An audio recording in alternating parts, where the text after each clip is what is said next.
Değerli izləyicilər, videonu bəyənib kanala abunə olun ki, hər kəs son xəbərlərdən anında məlumatlansın. İşləyən pensiyaçıların pensiya kapitalından istifadə müddətinin 6 ildən 4 ilə endirilməsi məsələsi real və müzakirə olunan təkliflərdən biridir. Bu məsələ Milli Məclisin Əmək və Sosial Siyasət Komitəsində baxılan dəyişiklik paketinə daxil edilir və eyni zamanda hökumət və aidiyyəti dövlət qurumları ilə müzakirələrin davam etdirilməsi tövsiyə olunub.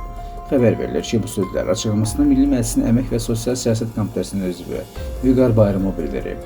Deputat əlavə edib ki, hazırda qüvvədə olan qanunvericiliyə əsasən işləyən pensiyaçıların pensiya məbləği onların pensiyaya çıxana qədər topladıkları pensiya kapitalı əsasında hesablanır.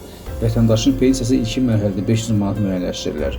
Lakin pensiya təyin edildikdən sonra şəxs işləməyə davam edərsə, onun pensiya hesabına sosial sığorta ödənişləri yatırılmaqda davam edir və əlavə kapital formalaşır. Mövcud mexanizmə görə bu əlavə yığmalar hər 6 ildən bir yenidən hesablanır və pensiya məbləğinə əlavə olunur. Yəni pensiyaya çıxdıqdan 6 il sonra ilk artım, 12 il sonra isə ikinci artım həyata keçirilir. Bu mexanizm əmək pensiyaları haqqında qanunda təsbit olunmuş qaydadır.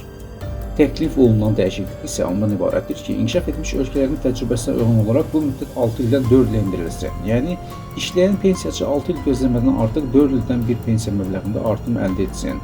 Bu halda pensiya məbləğinin yenidən hesablaması 2 dəfə deyil, 3 dəfə həyata keçirilə bilər. Başqa sözlə, vətəndaş pensiyaya çıxdıqdan sonra ilk artımı 4 ildən sonra, ikinci artımı 8 ildən sonra, üçüncü artımı isə 12 ildən sonra görə bilər. Bu yanaşma işləyən pensiyaçıların sosial refahını daha tez yaxşılaşdırmağa imkan verəcək. Təklif qəbul olunacaq təqdirdə bu dəyişiklik təxminən 190 minə yaxın işləyən pensiyaçıya şamil ediləcək.